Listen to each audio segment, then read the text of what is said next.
Assalamualaikum warahmatullahi wabarakatuh. Kembali lagi di podcast Dana Pensiun UHAMKA X Humas UHAMKA.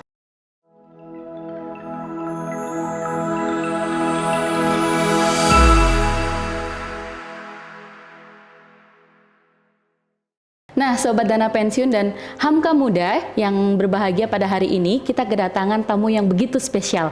Salah satunya yakni tamu yang kita tunggu-tunggu, yaitu Rektor Universitas Muhammadiyah, Profesor Dr. Hamka.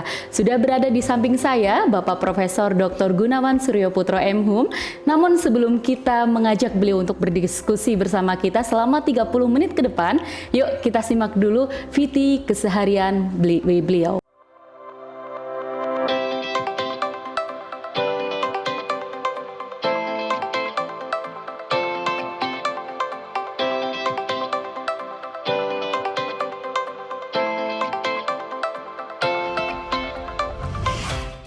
HAMKA Muda dan Sobat Dana Pensiun pasti sudah penasaran banget ya, dan sudah tidak asing dengan beliau ini. Nah, Pak Rektor, Assalamualaikum. Waalaikumsalam warahmatullahi wabarakatuh. Pak Rektor, terima kasih sudah berkenan hadir bersama kita di podcast Dana Pensiun UHAMKA, Pak Rektor. Nah, Pak Rektor, boleh Pak Rektor menyapa HAMKA Muda dan juga Sobat Dana Pensiun, Prof? Assalamualaikum warahmatullahi wabarakatuh. HAMKA Muda dan teman sejawat peserta dana pensiun. Baik, Sobat Dana Pensiun dan HAMKA Muda juga sudah penasaran kan pembahasan kita pada episode kali ini, Prof. Untuk sekarang kita sudah memasuki episode 2, Prof, untuk podcast Dana Pensiun. Nah, di kesempatan ini, Prof, kita akan membahas tentang kebijakan dana pensiun UHAMKA bersama Rektor UHAMKA. Prof, langsung saja nih, Prof, pertanyaan dari HAMKA Muda dan dari Sobat Dana Pensiun, yaitu bagaimana sih, Prof, awal mula cerita inisiasi adanya program atau program dana pensiun di UHAMKA ini, Prof? Silakan, Prof. Baik, terima kasih. Alhamdulillah wa syukurillah la khala wa la quwata illa billah. Amma ba'du. Sahabat HAMKA Muda serta sahabat peserta dana pensiun, izinkan saya menyampaikan secara singkat bagaimana dana pensiun UHAMKA ini ada di UHAMKA. Secara umum tentunya dana pensiun ini diinisiasi oleh Badan Pembina Harian UHAMKA, BPH UHAMKA, yang bersama Rektor UHAMKA. Siapa orang-orangnya itu? Diantaranya dari Badan Pembina Harian itu namanya almarhum Bapak Sumaryono MPA. Masya Allah, baik-baik. Yang kedua, pada waktu itu tahun 2011-12 rektornya almarhum Profesor Dr. Suyatno MPD. Atas inisiasi pimpinan BPH dan Rektor UHAMKA inilah maka digodok perencanaan dana pensiun ini, dan akhirnya pada bulan Maret 2012 mendapatkan izin dari Bapepam LK. Bapepam LK itu kalau sekarang itu menjelma menjadi OJK. Dan alhamdulillah sampai saat ini atas inisiasi BPH dan Rektor UHAMKA pada waktu itu, yaitu Pak Sumaryono MPA dengan Profesor Dr. Suyatno, terrealisasi dana pensiun hingga sekarang yang sudah berumur 11 tahun. Oh, Masya Allah. Jadi sebetulnya proses panjang juga ya, Prof, ya, untuk tentu. Tentunya dalam mempersiapkan dana pensiun ini tentu memerlukan persyaratan-persyaratannya. Tidak hanya persyaratan dokumen, tapi juga persyaratan finansial, ya, karena dana pensiun ini kan tentu membutuhkan dana awal. Betul, Prof. Untuk berdirinya. Nah, tentu ini bersyukur UHAMKA dengan sangat komitmen ya pimpinan Huamka dan BPH Huamka pada saat itu dengan berbagai proses membentuk panitia persiapan dan dengan waktu yang menurut saya tidak cukup 1-2 tahun persiapannya. Jadi kalau ini dana pensiun UMK ini mendapatkan izin Bapepam LK di tahun 2012, itu setidaknya 2010 sudah dimulai, 2010 dan bahkan mungkin 2009 baru setelah itu SK Rektor menetapkan 2011 dan ketika 2011 sudah terbentuk tentu mengajukan izin ke Bapepam LK dan mendapatkan izin tadi sudah saya sebutkan di bulan Maret 2012. Baik, nah itu dia Sobat Dana Pensiun dan juga Hamka Muda. Juga yang masih penasaran tentang dana pensiun di UHAMKA itu seperti apa, jangan lewatkan ya. Nanti kita akan ngobrol banyak lagi nih bersama Pak Gunawan. Baik Pak, selanjutnya nih Pak, bagaimana sih Pak kebijakan mengenai, tadi kan Bapak menyampaikan ada persyaratan finansial dan dokumen yang harus dipenuhi itu Pak. Nah kalau misalkan kebijakan mengenai besaran iuran peserta itu seperti apa Pak? Ya. Jadi besaran iuran itu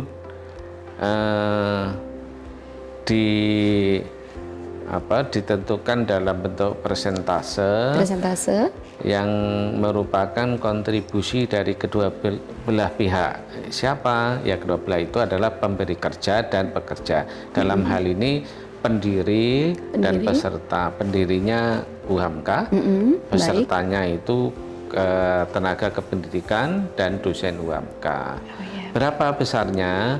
Untuk peserta, dosen dan tenaga pendidikan itu 5% dari gaji pokok. Lalu berapa untuk UHAMKA sebagai pendiri itu 13,75% dari gaji pokok peserta. Wah, Masya Allah. Nah, disinilah yang sering dinamakan sharing contribution antara pendiri dengan pemberi kerja dan peserta. Oh, baik itu. Prof. Ini Masya Allah banget ya Prof ya, untuk sharingnya tuh lumayan juga ya Prof bagi pendiri ya. Tentu. Saat ini tentu kita tetap memperhatikan terkait dengan nominal. Ya. Ini tadi yang saya sebutkan kan hanya jumlah persentasenya berapa. Tentu nominal akhir yang diterima oleh peserta dana pensiun itu kan tergantung dari akumulasi masa kerja dan gaji pokoknya. Betul, akumulasi masa kerja. Di sini titik pangkalnya tentu berapa gaji pokoknya. Betul, gitu ya. Inilah yang perlu kita perhatikan bersama. Tentu saya sebagai rektor sesuai dengan program prioritas saya yaitu kesejahteraan. Pada 3 tahun yang lalu karena COVID sehingga kita masih mempertahankan komponen-komponen kesejahteraan yang ada, tetapi untuk yang tahun anggaran akan datang mulai sudah saya rencanakan untuk insya Allah menaikkan gaji pokok. Wah, Masya Allah, ini yang paling ditunggu-tunggu nih. Ada alasan tentunya kenapa komponen gaji pokok menjadi prioritas untuk kenaikan. Karena tadi ini nanti berdampak kepada nilai di dana pensiun yang didapat oleh dosen dan tenaga kependidikan sebagai peserta dana pensiun. Karena nanti kalau gaji pokoknya naik berarti kan besaran persentasenya tadi kan menjadi naik. Dan itu nanti menambah itu. Jadi itu kira-kira salah satu upaya peningkatan kesejahteraan kepada peserta dana pensiun. Baik, Prof. Ini menarik juga, Prof. Tadi Pak Gun sudah menyampaikan bahwasanya kesejahteraan ya, Prof ya. Nah, ini kan dana pensiun diinisiasi disahkan pada bulan Maret tahun 2012 ya, Prof ya.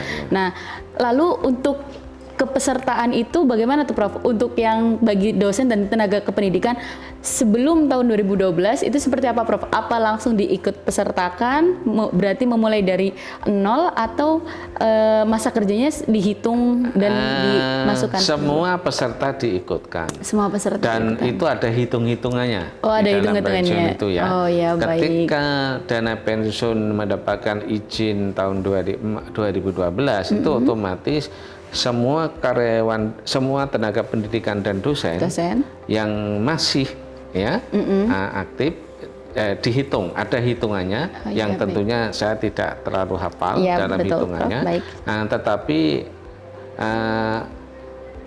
terkait dengan pertanyaan tadi, apakah yang dihitung hanya mulai karyawan 2012? Oh tidak, ada hitungan mundurnya. Ada hitungan mundurnya. Disitulah maka UHAMKA harus menanggung berapa uang yang harus di-store untuk menghitung, ya. Nah, itu biasanya aktuaria yang menghitung, ya, aktuaris itu yang menghitung. Betul. Tetapi pertanyaannya ada semua dosen dan tenaga pendidikan yang pada waktu itu masih terdaftar sebagai dosen. Ya, dengan ketentuan masa kerja tertentu, itu dihitung dan UHAMKA harus memberikan kontribusi dana kepada dosen dan karyawan itu. Oh, Masya Allah. Ini Sobat Dana Pensiun dan juga Hamka Muda juga sudah mengetahui ini detail dari bagaimana besaran iuran dan bagaimana untuk memenuhi persyaratan dokumen dan juga persyaratan finansial tadi yang sudah disampaikan oleh Pak Gunawan. Nah, untuk selanjutnya Pak, bagaimana sih Pak untuk sistem pembayaran iuran dari peserta atau pendiri kepada pihak dana pensiun UHAMKA seperti itu? Kalau sistemnya kan langsung dipotong ya. Oh, iya. Jadi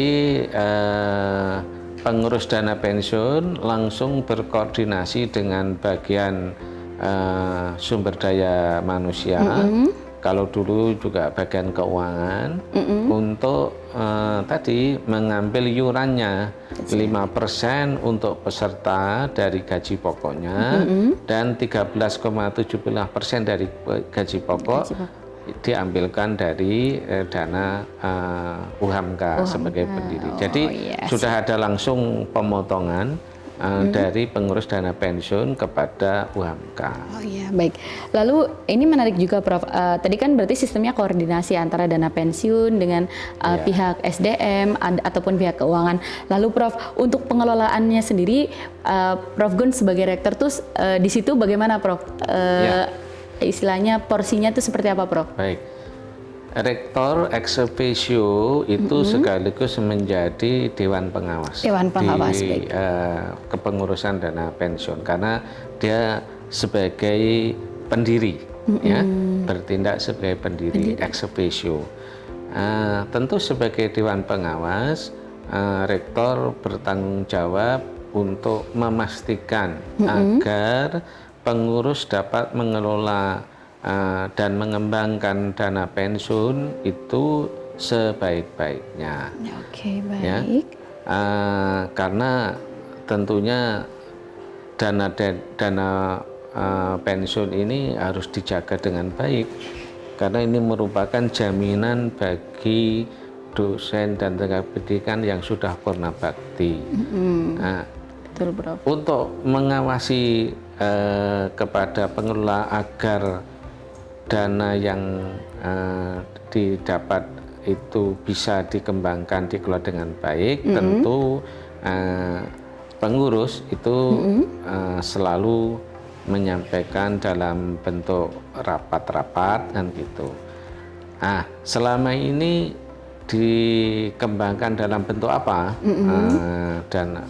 Dana yang dikelola oleh dana pensiun itu, oleh Dapen itu, satu dalam bentuk penempatan di deposito. Ya, deposito berjangka. Lalu yang kedua dalam bentuk obligasi. Ya. Lalu yang ketiga dalam bentuk pembelian saham di pasar modal. Dan 2 tahun terakhir ini bahkan ada sebagian yang dana itu dikembangkan dalam bentuk bisnis langsung, yaitu dalam bentuk pendirian perusahaan. Alhamdulillah pengurus dana pensiun ini telah memiliki perusahaan yang dinamakan perusahaan itu Tekno, ya kalau tidak salah namanya ya. Surya Tekno Komputindo, bukan? Ya, PT Surya Tekno ya. Itu bergerak di bidang jasa penjualan alat-alat teknologi informasi. Nah, inilah bagaimana pengelola dana pensiun itu bisa mengembangkan dana itu dan dijamin dana itu aman, betul, dan bisa bisa memberikan rasa aman kepada peserta yang memanfaatkan dana pensiun itu. Kalau tidak salah hingga sekarang itu sudah ada peserta yang mendapatkan manfaat dana pensiun ini berjumlah 54. Oh, baik, Bro. Ya, kalau tidak salah ya 54 nanti 54 peserta. Itu artinya sudah ada dosen dan tenaga kependidikan UMK yang sudah pensiun, yang saat ini tentu dia mendapatkan manfaat dari dana pensiun. Kita yang berumur 11 tahun ini. Wah, ini memang selain UHAMKA ini memang hebat ya, Prof ya. Itu alhamdulillah ya, Prof ya. Jadi bukan hanya kesejahteraan ketika kita saat menjadi tenaga kependidikan ataupun menjadi dosen, bahkan ketika kita purna bakti atau purna tugas kita juga sudah bukan dijamin sih ya, Prof. Sudah ada program dari kampus melalui dana pensiun itu sendiri ya, Prof ya. Ya, memang sudah menjadi kewajiban universitas untuk merencanakan pola-pola kesejahteraan berkesinambungan. Nah, oleh karena itu saat ini ada beberapa bisnis penopang UMK untuk disiapkan agar memberikan income atau generating income, supporting income di luar SPP, agar menjamin kesejahteraan masa aktif sampai nanti pensiun itu bisa dilaksanakan. Misalnya kita memiliki koperasi. Betul. Nah, koperasi itu kan bermanfaat bagi menambah kesejahteraan bagi dosen dan tenaga pendidikan yang sedang aktif. Betul, Prof. Ya, meskipun juga tidak menutup kemungkinan untuk yang pensiun tetap bisa menjadi anggota. Betul. Lalu agar institusi ini bisa terus maju dan berkembang, maka finansial statementnya, kondisi keuangannya kan harus dijamin. Oleh karena itu UMK memiliki perusahaan juga yang namanya PT Utama. Misalnya PT Multireka, BPR, itu dalam rangka untuk menjamin agar institusi ini secara keuangan tetap sehat. Kenapa? Karena kan tadi kan UMK harus memberikan 13,75% untuk mengiur dana pensiun itu. Betul, Prof. Lalu dibentuklah dana pensiun itu sehingga setelah karyawan dosen nanti pensiun tetap mendapatkan kesejahteraan melalui DAPEN. Jadi saat masih aktif mendapatkan kesejahteraan langsung dari kinerjanya, dari institusinya UMK dan plus koperasi. Tetapi ketika dia nanti pensiun dia mendapatkan kesejahteraan dari dana pensiun. Dari Dapen. Baik. Itu berarti tadi Prof sudah menjabarkan banyak hal ya Prof ya tentang betapa pentingnya dana pensiun untuk kita semua seperti itu ya Prof. Nah, lalu Prof menurut Prof Gun nih, apakah dana pensiun ini bisa dijadikan oleh kita nih Prof, kaum muda nih terutama ya yang mungkin masih pemikiran untuk purna tugas itu masih lama mungkin ya Prof ya kalau secara hitungan kita manusia, tapi kan untuk yang lain kita belum tahu. Nah Prof, apakah dana pensiun ini dapat dijadikan sebagai bridging untuk menghadapi hari purna tugas ke depan Prof? Harus bisa. Harus bisa, baik. Bagaimana tuh Prof? Harus bisa.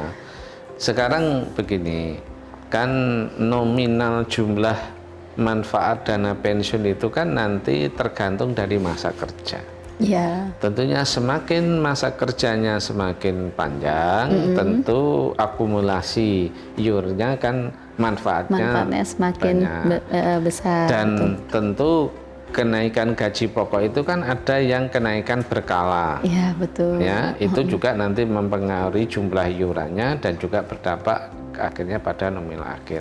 Nah, lalu yang tadi selain berkala, tentu UHMK harus berupaya terus menaikkan ya secara bertahap gaji pokoknya.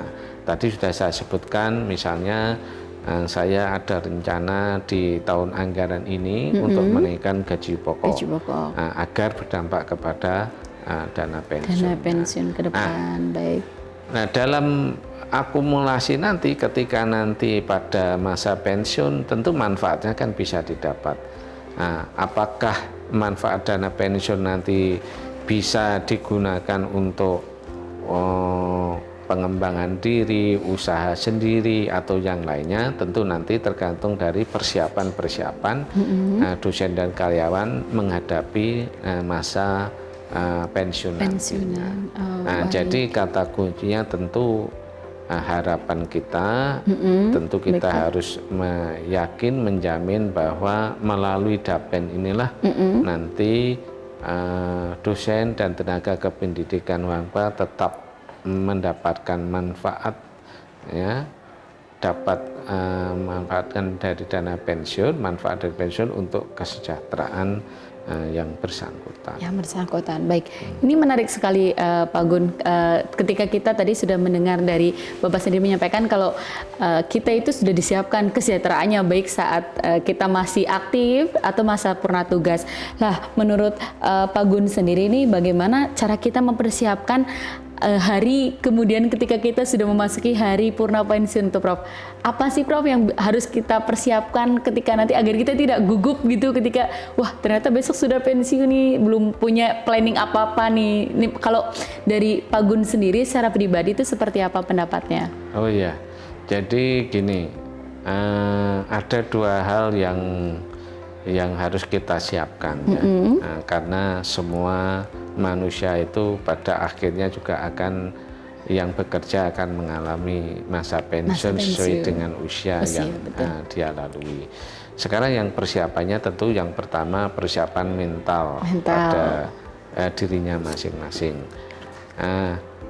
Mental ini sebetulnya terkait dengan internal motivation ya pada dirinya. Selama dia punya prinsip bahwa tidak ada hari atau tidak ada kata pensiun pada dirinya, tentu pensiun di sini kan tidak didefinisikan hanya berhenti di UHMK tapi setelah itu nganggur, kan nggak begitu. Ya, betul, tentu dia setelah berhenti masa purna baktinya di UHMK sudah habis, tentu dia bisa mendedikasikan waktunya ya di luar di bidang hal-hal yang lain. Apakah aktif berorganisasi ya, apakah aktif untuk melakukan kegiatan-kegiatan ringan-ringan gitu ya. Bahkan bisa jadi ada juga di antara kita punya motivasi tinggi untuk terus melakukan usaha-usaha secara mandiri. Oleh karena itu secara internal UHMK itu mendorong kepada Dapen dan bekerja sama dengan lembaga yang ada di UHAMKA, apakah khususnya misalnya lembaga LPPIK gitu ya.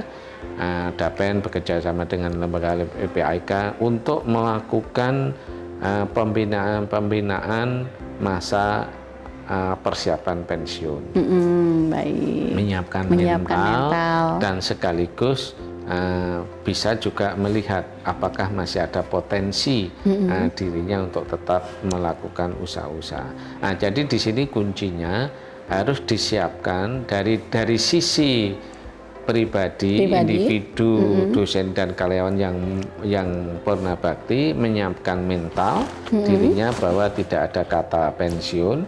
Tapi sisi lain institusi dalam hal ini Dapen dan UHAMKA melalui lembaga-lembaga yang ada, misalnya LPPIK, menyiapkan program-program masa persiapan pensiun dosen. Nah, inilah upaya-upaya yang kita lakukan agar semua dosen karyawan yang telah mengabdi, mendedikasikan waktunya di UHAMKA itu setelah pensiun tetap bisa terus bersilaturahmi, punya hubungan, dan sekaligus UHAMKA dan Dapen bisa menyiapkan manfaat-manfaat dana pensiun itu untuk mendapatkan kesejahteraan. Oke, baik, begitulah sobat dana pensiun UHAMKA dan juga HAMKA Muda. Itu tadi banyak ulasan yang sudah disampaikan oleh Prof. Gun, yang mana ulasan tersebut jika kita tarik garis besarnya, Prof, tadi tentang kebijakan dana pensiun UHAMKA, bahwa Rektor UHAMKA itu memang sudah menyiapkan bagaimana untuk kesejahteraan bagi tenaga kependidikan ataupun dosen yang masih dalam aktif untuk bertugas ataupun setelah masa purna tugas. Banyak hal yang bisa kita lakukan dan bisa kita ambil dari obrolan kita bersama Pak Gunawan yang begitu bermanfaat tentang bagaimana cara kita untuk mempersiapkan diri menghadapi masa-masa purna tugas. Dan saat ini bagi kita yang sedang akan menghadapi masa purna tugas, apa saja yang perlu kita persiapkan. Terima kasih Pak Gunawan atas waktu dan kesempatannya. Kita sudah diberikan banyak hal yang sangat mencerahkan kita. Terima kasih Prof atas waktu dan kesempatannya. Terima kasih juga kepada Sobat Dana Pensiun dan HAMKA Muda sekalian yang sudah menonton kita. Jangan lupa untuk terus like, subscribe, and comment untuk channel podcast Dana Pensiun UHAMKA dan podcast UHAMKA ID, dan jangan lupa untuk share terus video-video kita kepada teman-teman semua agar tercerahkan tentang dana pensiun. Sekian dari kami, tim Dana Pensiun dan juga Humas UHAMKA. Mohon pamit undur diri, Prof. Kami terima kasih. Wassalamualaikum warahmatullahi wabarakatuh. Waalaikumsalam warahmatullahi wabarakatuh. Terima kasih.